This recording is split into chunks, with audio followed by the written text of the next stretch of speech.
clerk is out ill tonight, and so is our deputy clerk. So our city attorney is serving as our clerk this evening. So at no extra charge, I will point out. yes, no extra charge. But Steve, it's all yours. No, what time? Yep. So as usual, we did meet in a closed executive session prior to the public portion of the COW meeting. During that time, we discussed two matters, including the successful decision the city received in the departure litigation today, and also a workers' compensation matter involving Gregory Stewart. With that, I believe it is now appropriate for the city manager's report. Thank you. First is a presentation regarding by the Main Street Business Alliance for their 2023 proposed budget. I'd ask that Mr. John Peters and Mr. Becker come forward.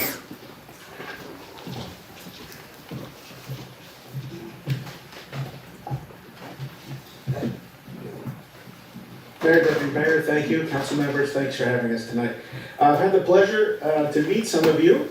And for those that haven't had a chance to meet me yet, I'm John Peters. I'm the new Executive Director over at the Main Street Business Alliance. I've been on the job for about 3 months now, and everybody's asking if I have my feet wet. I can tell you I'm sufficiently waterlogged at this point. I'd like to, I'm here to present the budget. If there's any particular questions, I'm happy to go over those. I don't want you to think this was done on a whim.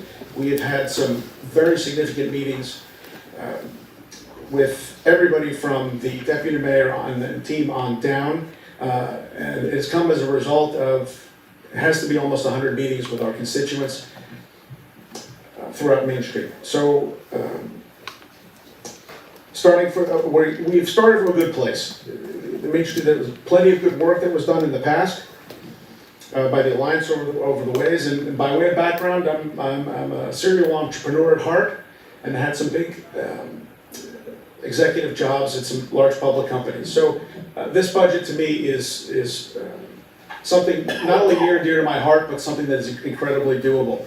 And I imagine that everybody has a copy of the budget, so I wanted to give everybody an opportunity. If there's any particular aspects of this that you want me to go over or need clarifications, I'm also happy at any time to go over the strategic plan which has been submitted.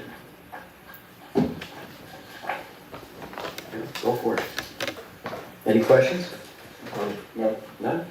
I'd just like to thank Mr. Peters and Mr. Decker. I think this is a big change in the format for the Alliance budget this year, and we did a real, thorough base, and we started from scratch. And I think what you have is something to really be proud of, and I want to thank you both for making this happen.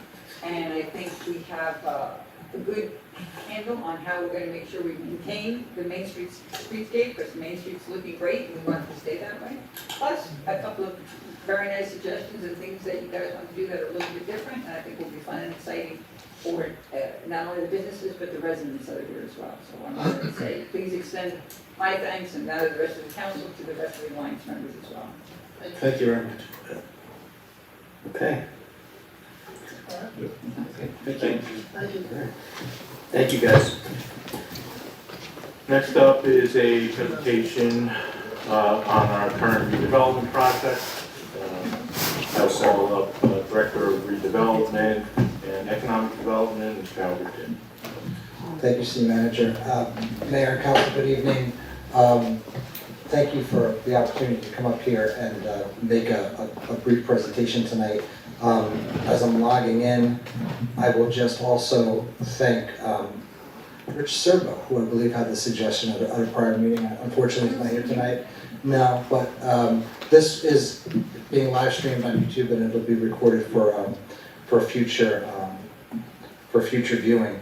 Also, right now, and thanks to Frank, what you're looking at on the screen is a Google Sheet that is available for anybody who wants to look online, either now or when they look at this at some point in the future at www.hackensack.org/redevelopment.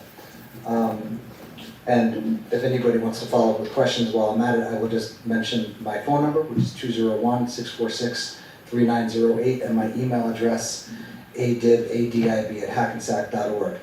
And what you're looking at on screen, it might look like a lot of, boring tabulated information, and there's a good reason for that. The reason for that is it is in fact boring tabulated information.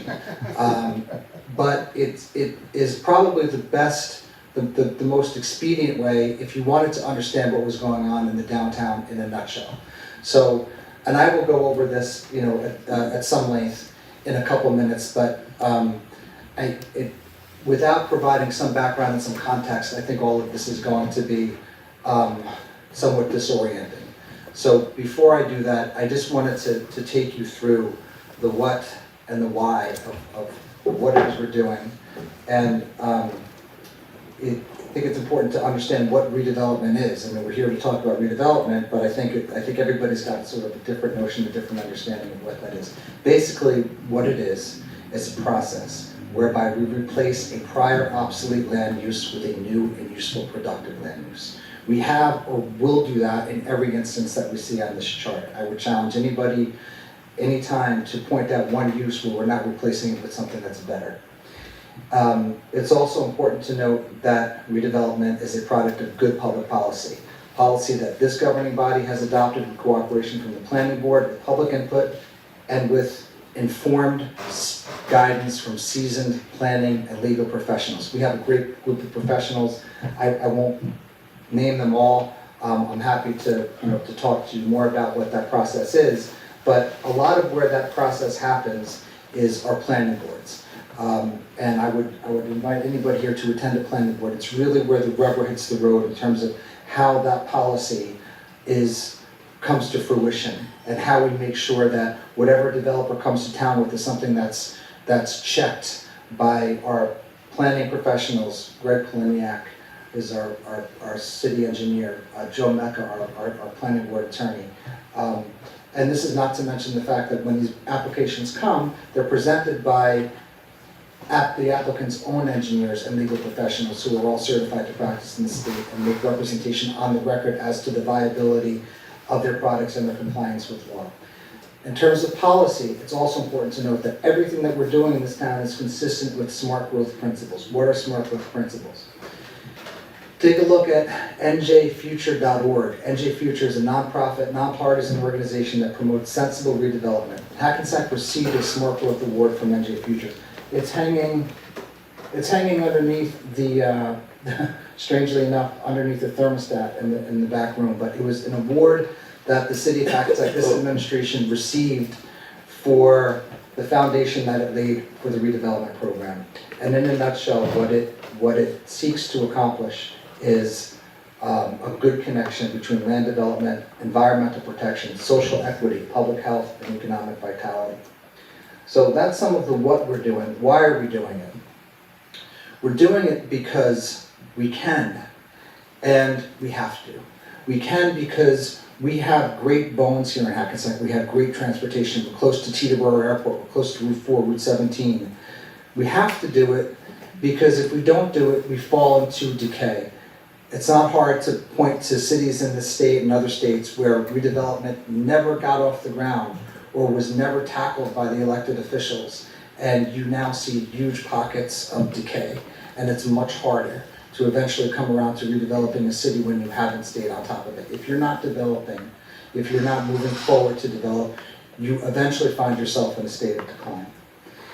So there's also, and it's no secret, everybody knows this, a huge unmet housing demand, not just in New Jersey, but in the nation as a whole.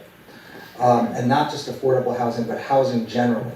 Redevelopment meets that need by developing our aging downtown cores. The basic law of supply and demand dictates that the more housing that is built, the less expensive it will ultimately be. Short supply is causing a spike in rents. Redevelopment creates much needed supply and will ultimately bring rent prices down. It's easy to imagine that with all the redevelopment happening, rent prices going up for people to make the connection that redevelopment is causing rent prices. A short supply is causing a spike in rent prices. Redevelopment helps stabilize taxation by spreading the tax burden across new and higher tax rateables. I've lived in this town for 50 years, I've never lived anyplace else. It's been the subject of conversations at our table since I've learned how to talk. We've looked at that tax bill every year. We try to understand what's happening. In my job here in government, I've had a better sense of what this administration has done to keep taxes stabilized. That's not just through good planning and good financial guidance that we get from Jim Mangan, our CFO, is behind me, and from the work that this council does. But it's also a product of what we're doing in terms of redevelopment. Redevelopment results in increased local economic activity. There are thousands more people in the downtown now, in the city generally, with significant purchasing power, spending money locally. A revitalized downtown and city will continually attract more investment. Jim has spoken about that in some of the presentations he's done on the budget, and we've seen it firsthand. It's not just one development gets built here. When it does, we get calls from other developers who want to know where they can go in the immediate area, because they know that their businesses are going to be supported by the critical mass that is coming to fruition here in Hackensack. Redevelopment provides for more and better dining, entertainment options for local residents and new residents. I have to take this opportunity to plug the Hackensack Performing Arts Center. It's a separate nonprofit that is run by another dedicated group of volunteers with some overlap from the Main Street Business Alliance, who was also very instrumental, I have to say, in getting the downtown redevelopment process started by engaging professionals to help us understand what we had. But we had 3 sold-out nights for Chicago at Hackensack Performing Arts Center. We had people coming from near and far to see young people perform in a new community theater. When they came here, they dined on Main Street. They saw what was going on. It adds to the excitement and the attraction. Lastly, in terms of why we're doing this, and it dovetails into what I was just saying, redevelopment provides a source of pride for new and existing residents. I get calls all the time, people coming to see me to congratulate us as a city, not just me, not the council, but as a city, for being able to turn our downtown around and make it something that nobody expected in their wildest imagination in this short time. So, 3 other points I'm going to make before I jump into this. Misconceptions, and we can talk offline about this when you have time. Redevelopment does not contribute to flooding. No development is occurring on virgin land, but on land that has been 100% impervious for decades. Number 2, redevelopment is not causing an overpopulation in the school district. Our school district population is actually declining, and there are very few school-age children in many of the redevelopment projects that are being built. Lastly, pilots, tax abatements are not tax giveaways. They're a vitally important tool to getting this done. And I'm happy to talk to anybody about any of those points or any of the points that I just raised. Jumping into this, because and again, this is available for anybody online to look at in their own time, and I'm happy to answer any questions, but I will just take you through it quickly. What we're seeing here in green are completed projects, and I'm just going to roll through this quickly and then come back. In the yellow area are projects that are under construction, and in the red area are projects that are site plan approved but not built yet, and hopefully will be, although there are no guarantees that anything happens. You hope that they do. In blue, there are just a couple projects that are in the pipeline that are in the distant future, or maybe 3 to 5 year range, that we would really love to see happen, and we have every indication will happen, but who knows. And then lastly is just some indication of what we're doing on the affordable housing front. I know affordable housing is something that is very important to many people, my own neighbors included. Everybody wants to know how they can afford to stay in Hackensack. And finally, we'll talk about revenue that we're generating from the redevelopment program. I'm only going to take you through the projects here that I think sort of touch upon the points that I just raised, and the ones that I don't want to say are my favorite, but I think are indicative of what we're trying to do. 150, 170 Main Street is the brick. If I can just open this in Google Maps. This was, until a couple of years ago, a blighted, decrepit bank that, although had some architectural quality, was falling apart and beyond redemption in terms of being able to rebuild. It's just, you could not pour enough money into this project or the property that was there to make it viable.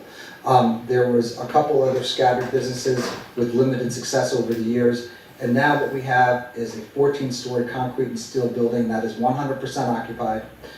380, I want to say 379 units, I have to check myself on that. And when I come here on Friday, and I'm an end user of the redevelopment program, I hang out in the downtown. To see people come out of here at 6, 7, 8 o'clock on a Friday night and pour into neighborhood restaurants is, I think, a sight to behold for somebody who's been anxious to see activity like this. We finally are. Going to the next project on the list, 210 Main Street. Part of the redevelopment plan requires us to adaptively reuse older buildings. This is Hackensack's first skyscraper. Somebody told me it was New Jersey's first skyscraper. I have not been able to verify that, but this was a bank, several banks. At one point it was the headquarters for IDT, an internet company, and at some point in 2006 a water main broke and sent water cascading down 7, 8 floors and rendered the building unusable for the better part of a decade. We had investors come in and combine 210 and 214 Main Street to do 126 units, and now with the help of the Main Street Alliance, we're talking about, believe it or not, in this corridor, and it's going to be hard to believe, an arts walk. It's already been lit with Tivoli lighting, and we're going to be putting at some point in there some very clever designs. Going back to the list, I'm going to just point out one or two others. 150 River Street, former record property, now the brick. I don't like to play favors, but I think that this is probably going to be the one to beat, or I think the one that developers sort of all look at and say, wow, why didn't we think of that? Between the apartment layouts and the courtyard and what they've done in the back, and unfortunately this is a little old, but we're talking about 700 units, mixed-use retail, with some exciting retail tendencies on what was a blighted and decrepit riverfront. This is now going to be, I think, and if it isn't already, the talk of state and state redevelopment circles. Going back, one last one for what we've done, what's built now is the Walcott across from Sears.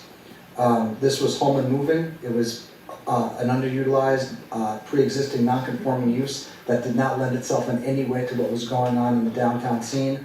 This picture is a few months old, but this is now just starting to lease up. And again, it's really exciting to see people come in and out of there and eventually, pour out onto Main Street and to continue to contribute to the local economy.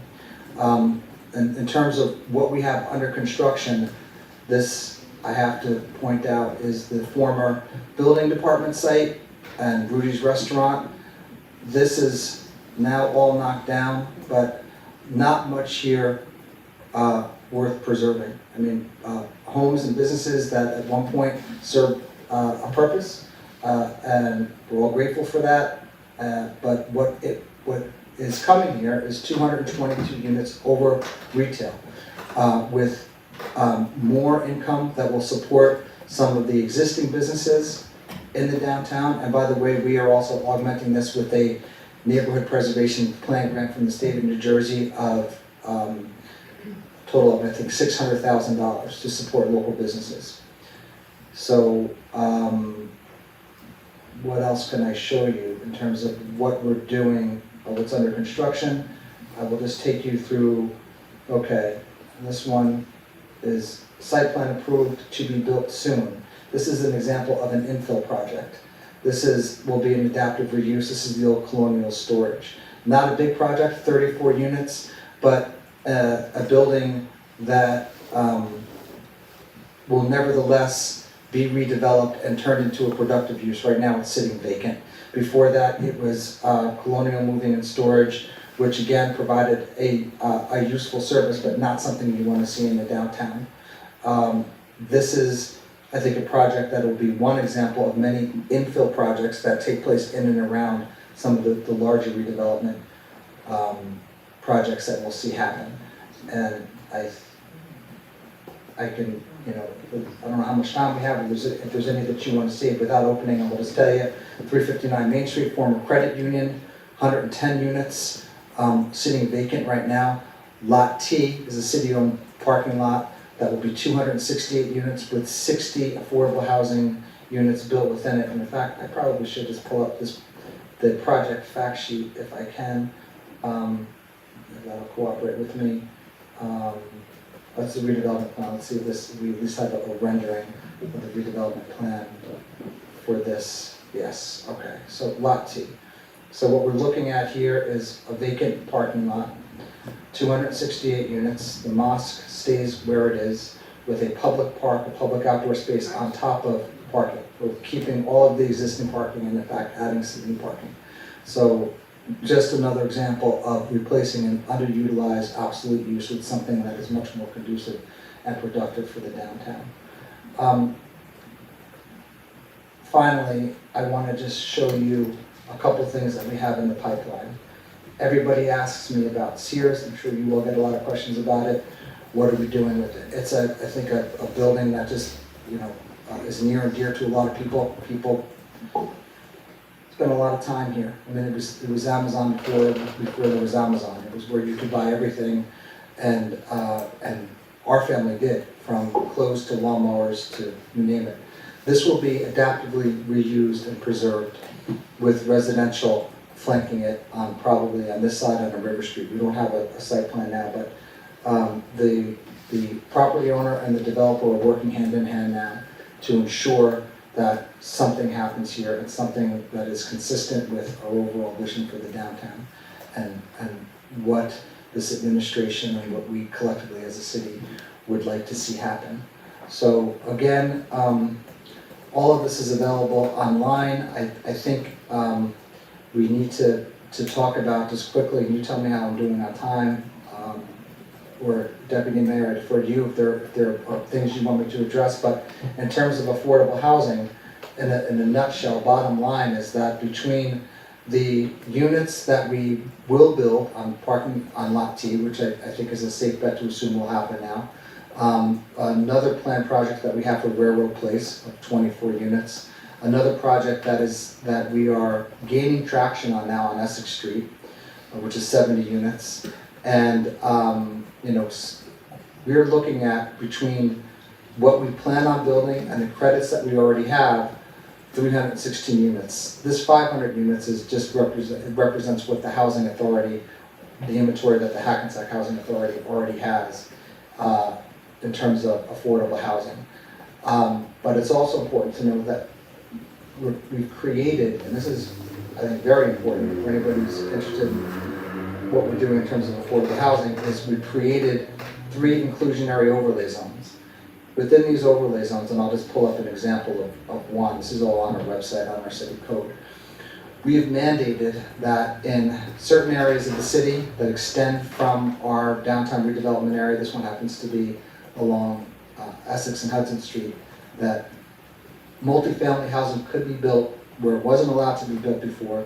And if and when that happens, and we've already had a number of inquiries and requests for more information, developers have to build 10% inclusionary affordable housing within these redevelopment areas.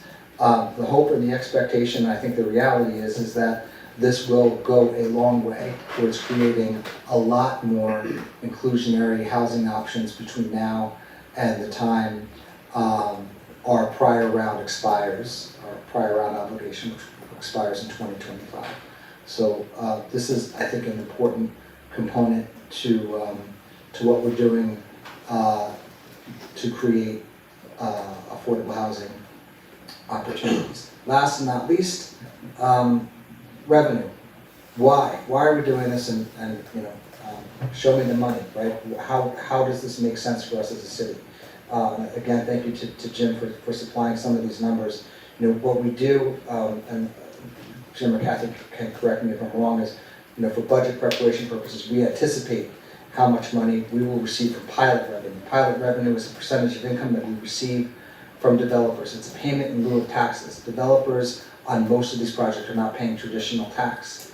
It doesn't make sense for them to pay traditional tax. Development never happened if they all of a sudden had to pay 10, 20 times what the property was producing before, especially after construction loans and lease up. So we can talk more about what pilots are, but suffice it to say that We now realize in 2002, $3.5 million that we would not realize but for redevelopment. For 2023, the unofficial number that we have now that we're anticipating is about $4.5 million, and hopefully what we actually realize in 2023 will be more than that. The expectation is that it will, and then over time, as more redevelopment projects come online, we will realize more revenue that will be used to keep doing things like fund sewer separation valve, and I think Chris is up next to talk about sewer separation, parks, open spaces, and the myriad of other initiatives that this city seeks to accomplish with the guidance of our governing body. So, Mayor and Council, I rattled off a lot. I know I talked for a long time trying to get a lot of information in a relatively short space. Again, this is all available online for anybody who wants to see it. I'm happy to take questions from you and, at the pleasure of the mayor, answer any other questions that people may have. I would just so folks know, this spreadsheet that's available online, they click on those links like you did, they will also go right to those pictures. Correct. They will take you to, and I'll just pull up one at random. They're just embedded links, and this project is now much farther along. Just understand that what you're seeing now is just as recent as the latest, Google drive-by. So at this point, this project, for example, is already, the footings and foundations are done. They're on their second story. And they'll be starting wood construction within the next couple of weeks, I have to guess. So yes, all of those links are embedded. This way, folks, anyone that has the time or the interest and wants to explore this, you can just go through this sheet and you can click on the different things that Albert's provided, and you can see more data and dig down a little bit into each and every one of the projects. Correct. And as far as the revenue goes, just so folks understand that the pilot revenue is, and I know I've talked about this many times, but the pilot revenue is a percentage of the building's actual gross revenue. So, of course, so from year to year, that can fluctuate. And they not only have to, they don't just report that to the city, they actually have to report that to the state. So, every year they report new numbers, and it's based on the gross revenue. And the city gets a percentage of that, and that's what makes up the pilot. So to see that, and to put that concretely in here, it's not a number, the number's gonna change, and hopefully it's gonna continue to go up, so that's a good thing. And we're seeing that happen.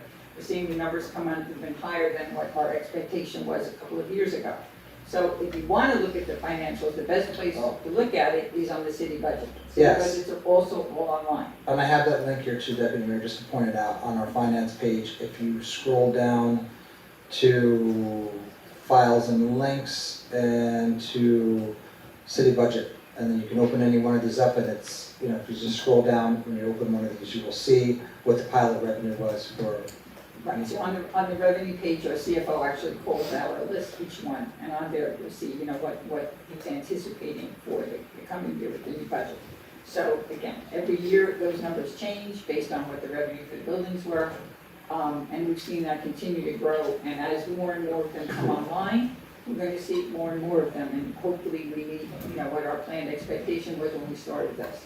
But, the best thing about that is this is direct revenue coming into the city, so if we didn't have that revenue, if we continue to do the things that we're doing, and we didn't have that revenue, then the taxpayers would have to pay for those things, especially as Albert mentioned, some of the initiatives that we've been able to do without hurting our taxpayers.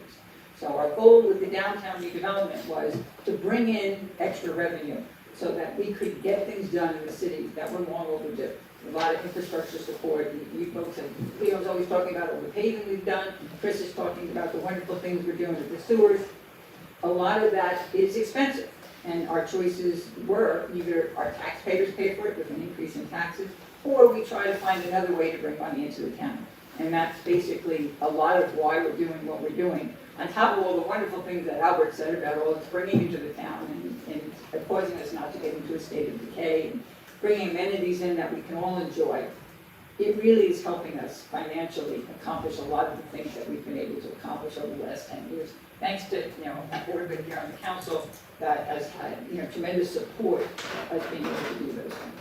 Otherwise, thanks, Albert. I don't know if Councilman was saying. Albert, do you have a picture of the county building, the DPW, in Johnson Avenue? Jefferson you're talking about? Yeah. Yes. That was an area that was a county building that don't pay 1 penny in taxes.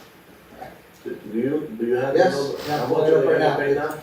They have a minimum, once they're 75 or 90, once they're a considerable rate of leasing, because they're just started pretty much, they pay at least, the minimum they'll pay is $2 million a year. And that place One project. was zero. Yeah, Correct. that's It one was project. a contaminated, dilapidated, vacant county DPW police station.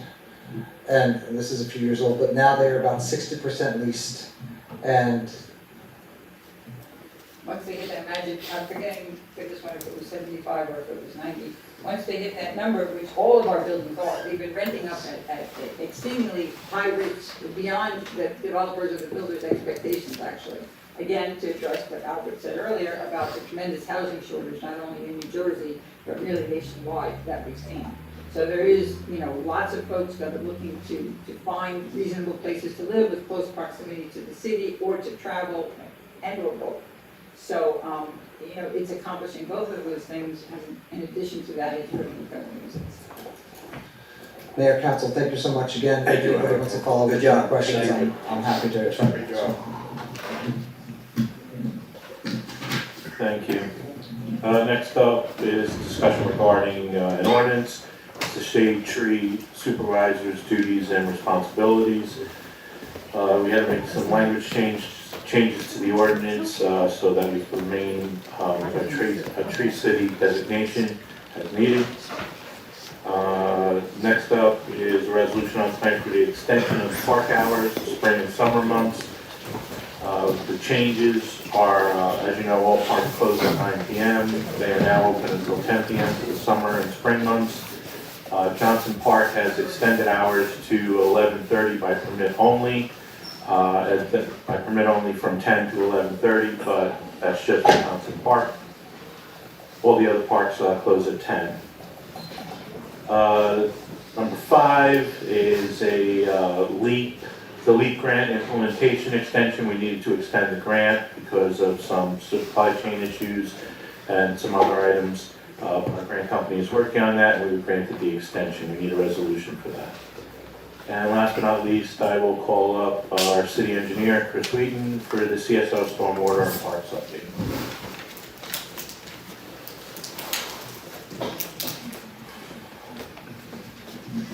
Good evening, everybody.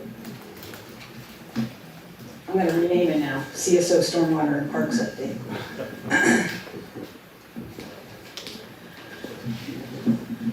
This is our current projects overview. Essentially, same as last time, a couple of minor changes in bidding, but the completion dates are unchanged.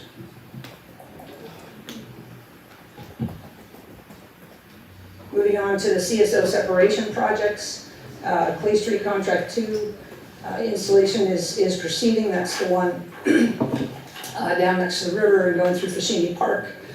We are moving forward through Fashini Park presently. There will be some Saturday work planned this weekend and next weekend. The contractor's anxious, they're on schedule, but they're anxious to move on to their next job, so they have requested permission to work. We've been discussing that with the city manager's office and recreation, and seems that can be accommodated. So you'll see some work out there this weekend and next weekend on Clay Street number 2. Clay Street Contract 3 is proceeding well also. We have obtained the New Jersey Transit approval for both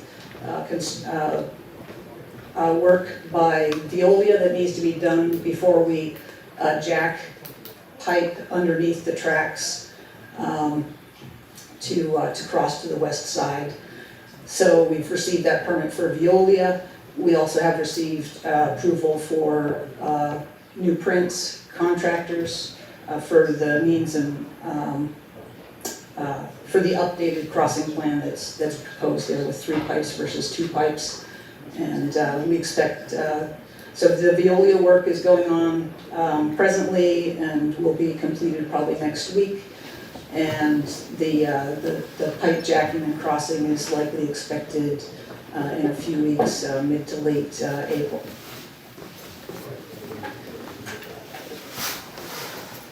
Voorhees Lane, we've continued our conversations with the contractor there and with our expert team. We met with Public Service Electric last week, I guess a little more than a week ago. As we will need to do a relocation of the power supply to accommodate a new excavation plan, which will be involving sheet piles that are about 40 to 50 feet long. Those will be too close to the power lines, so we have coordinated that work. That work is going to precede the contractor getting back to work with their new excavation plan, and will be done as soon as we authorize payment for TSE&G, and they can schedule the work a couple weeks thereafter. So we expect that project to be back to back in operation early May, after TSE&G work is completed.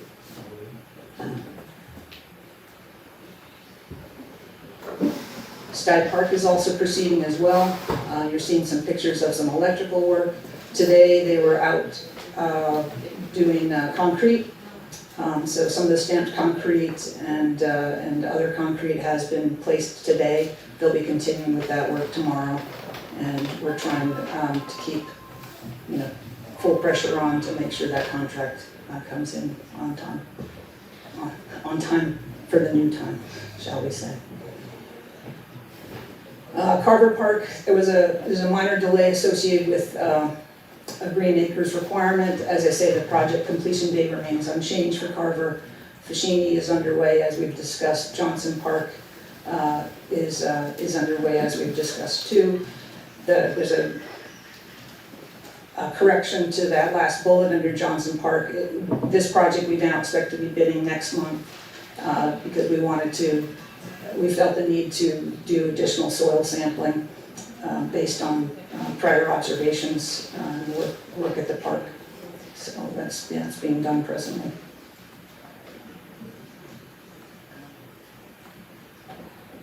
Atlantic Street Garage is on schedule.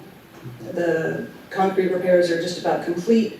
We are now discussing the scheduling for the waterproofing at the garage, and the contractor is working after the waterproofing is getting ready to construct the new entrance to Atlantic Street.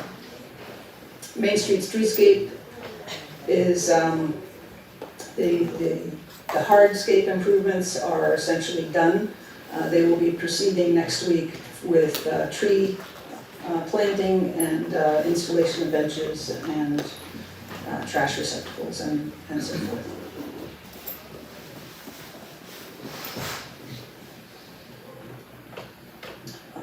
Other projects we've discussed are paving projects. If you have any questions about these, please let me know, but this is similar to what we discussed at prior meetings.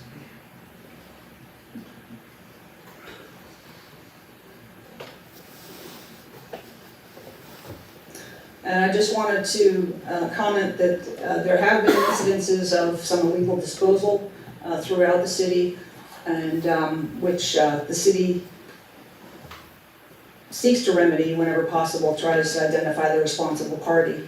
We were successful in this case in identifying that party, but just kind of a public service announcement that if you see something, say something, and feel free to call the project management office if you think you see some material being improperly disposed at any location.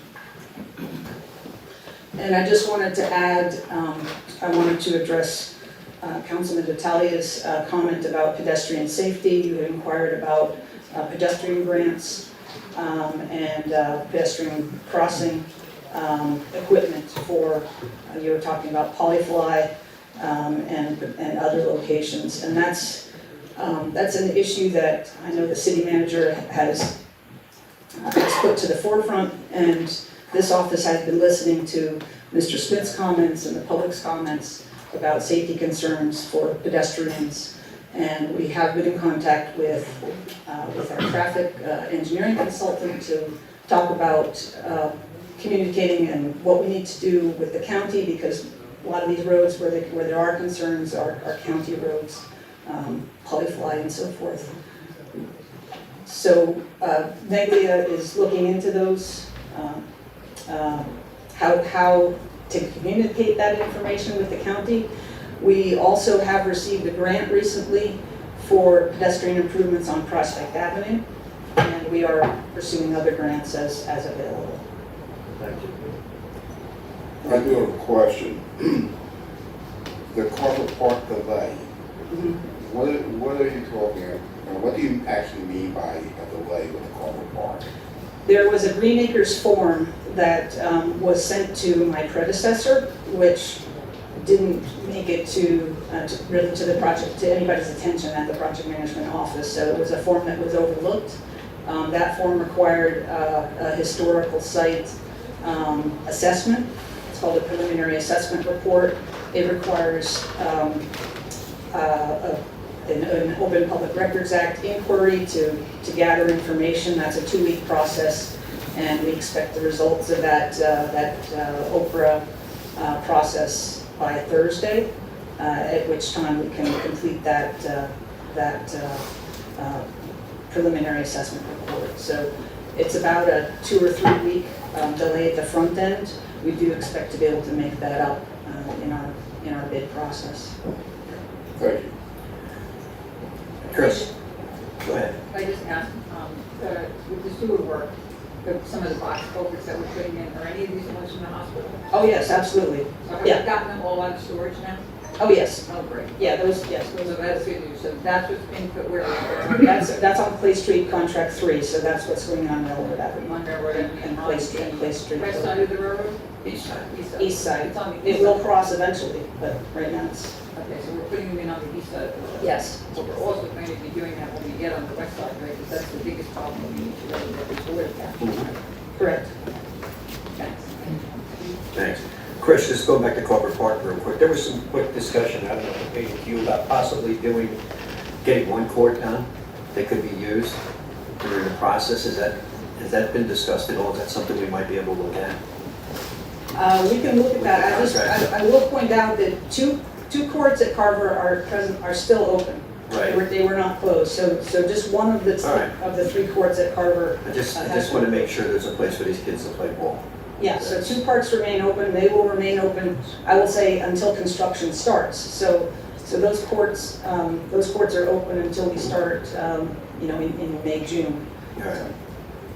Yeah, we don't want too much downtime. I'm not sure that we will be able to accommodate one court remaining active. It just might be too much of a safety Right. concern. That's why it's going to be a push to get the first one done as fast as possible. And then you take down the 2 that are, that's what I'm saying is, use the 2 existing, build the other one if they can, and then jump to knock down the other ones and build those 2. I mean, if that's possible, I don't know if it's feasible. Seems to make sense time-wise. Yeah, I'll definitely inquire Yeah. with our engineer consultant. And I think maybe incentivizing the specification, that time schedule is critical to them. We have discussed that with the project with But the city manager. we've had bad luck with recreation buildings and Stoddard Park with timelines. I've like this. So, Yeah, there has to be Yeah. an incentive to schedule. I mean, that's the only way you're going to get these folks to comply. Yep. So, and they have to be held hard to it, and I think that's on us. We need to just make a stand, incentivize the schedule as one of the real priorities here, and get it turned around as quickly as possible. That's what we have to do. Yes, and we are incorporating that incentive language in the contract documents. So the city manager, I think, will look into try to find permit to use the middle school and the high school. all right, Any other good. questions? No questions. That's it, thank you. Thanks for Need having a motion to open to the public? Walker. All in favor? Aye. Not opposed?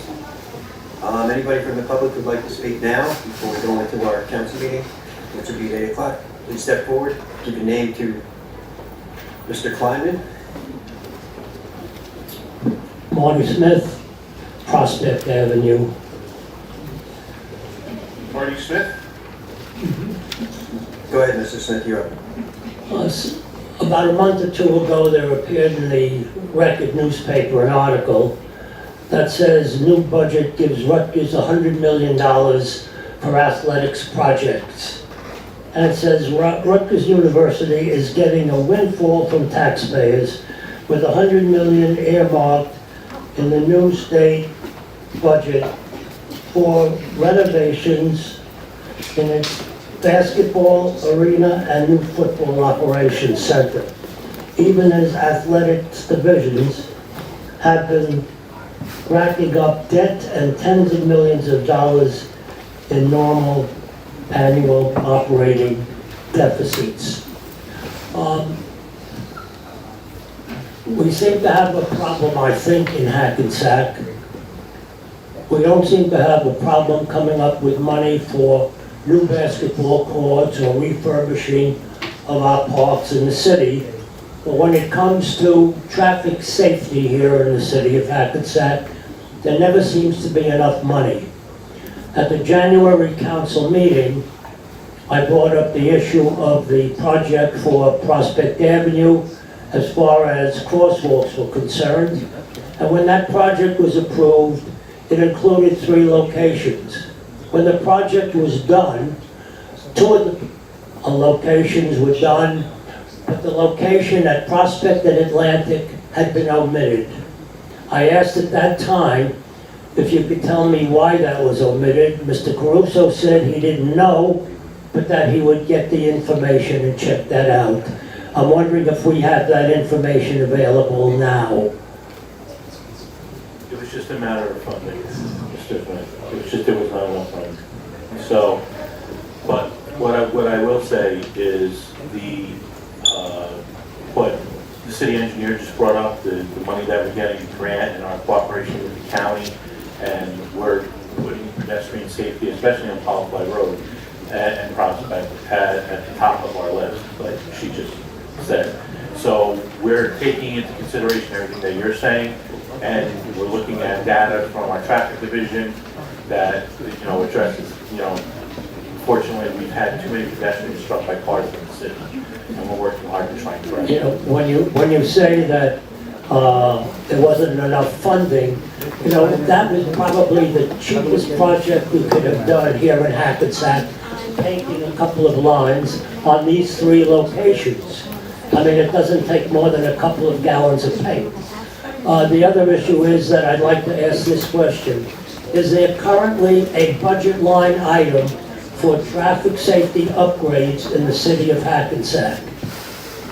Our CFO is right behind you, I'm going to defer to him. Traffic safety is typically a capital expense. So what we do is each year we'll consider in our capital budget, different items for pedestrian safety. Last year, if you recall, we did 3 of the intersections on First Street that were in the vicinity of the schools. We also have the Prospect Avenue, Summit Avenue intersection. That project is going. It was in last year's capital budget. But there's no operating budget for traffic safety. Thank you for your time. Thank you. I just want to add, and I know, and we've had this discussion before, putting a crosswalk in is not just a couple gallons of paint. It's probably over $100,000 by the time they put in the HDA compatible sidewalks and everything else that has to go with it. We just can't, if there's a curb, we just cannot put lines across the street and make a crosswalk. You have to cut the curbs, put in, I can't remember the name of the Prospect Avenue has had ADA ramps in for years Yeah, now. but at the Atlantic Street crossing, on the other side of the street, is there one? I can't answer that I don't think question. there is. I think there might be, but it's going from across Atlantic Street, it's not going across Prospect. So you'd have to have 2 ADA cuts, which have to get, they're not, what are engineered, Okay, thank you. each cut. I wish it was just painting the sidewalk, or the blacktop. I wish it was that easy, believe me. It'd be a lot easier to do it. Thank you. Anyone else from the public want to speak? Matt?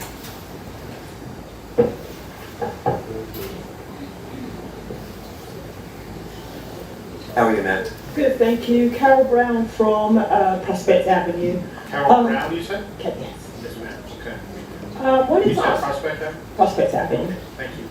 Wanted to ask a question to the council. Heard a lot about the redevelopment that's happening and can see it for myself.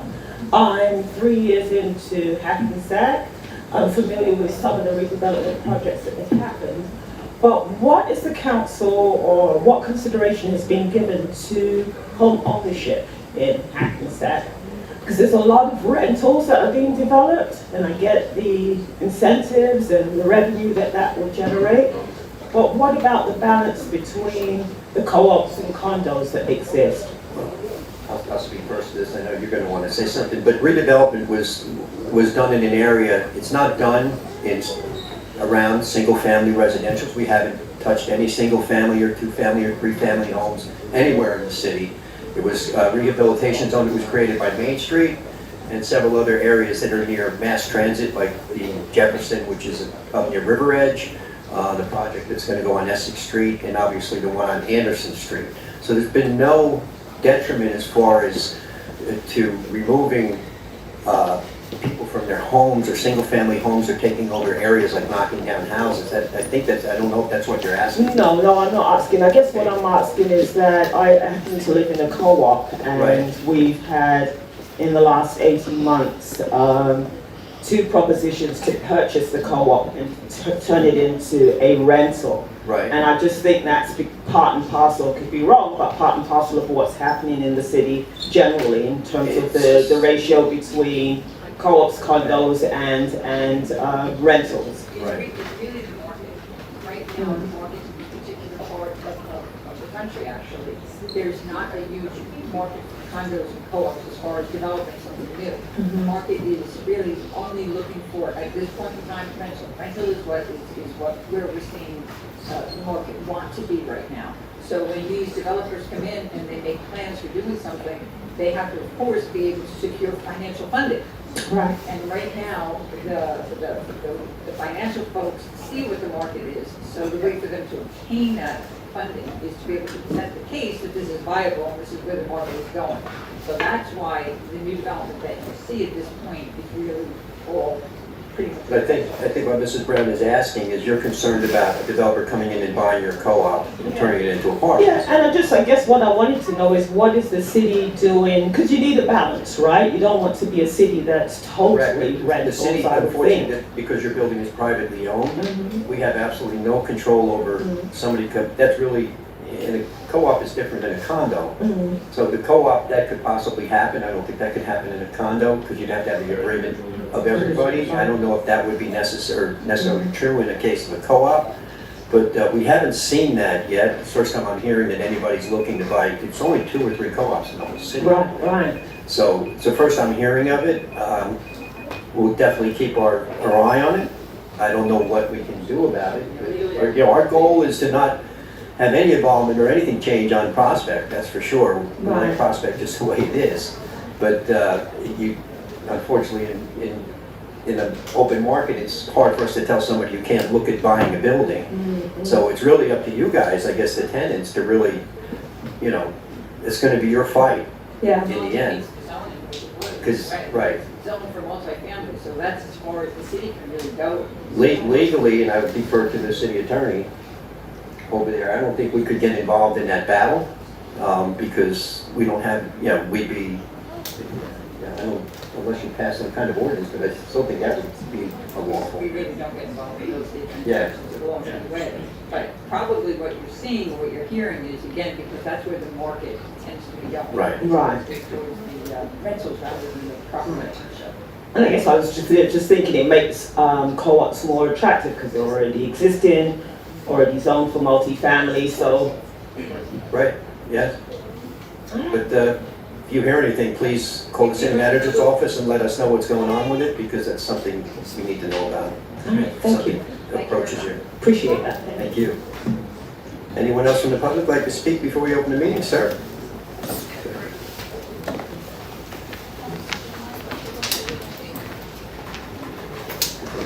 Good evening, how's everyone? Good. Mark Stanford, I live on Anderson Street in Hackensack. Mark Stanford. Stanford, like the Yeah. university? like the university, And you said Anderson Street? Anderson Street. Thank you, sir. My trash can was stolen about 7 weeks ago, and I called up the Department of Public Works. They told me that there's a waiting list and that I'm on the waiting list.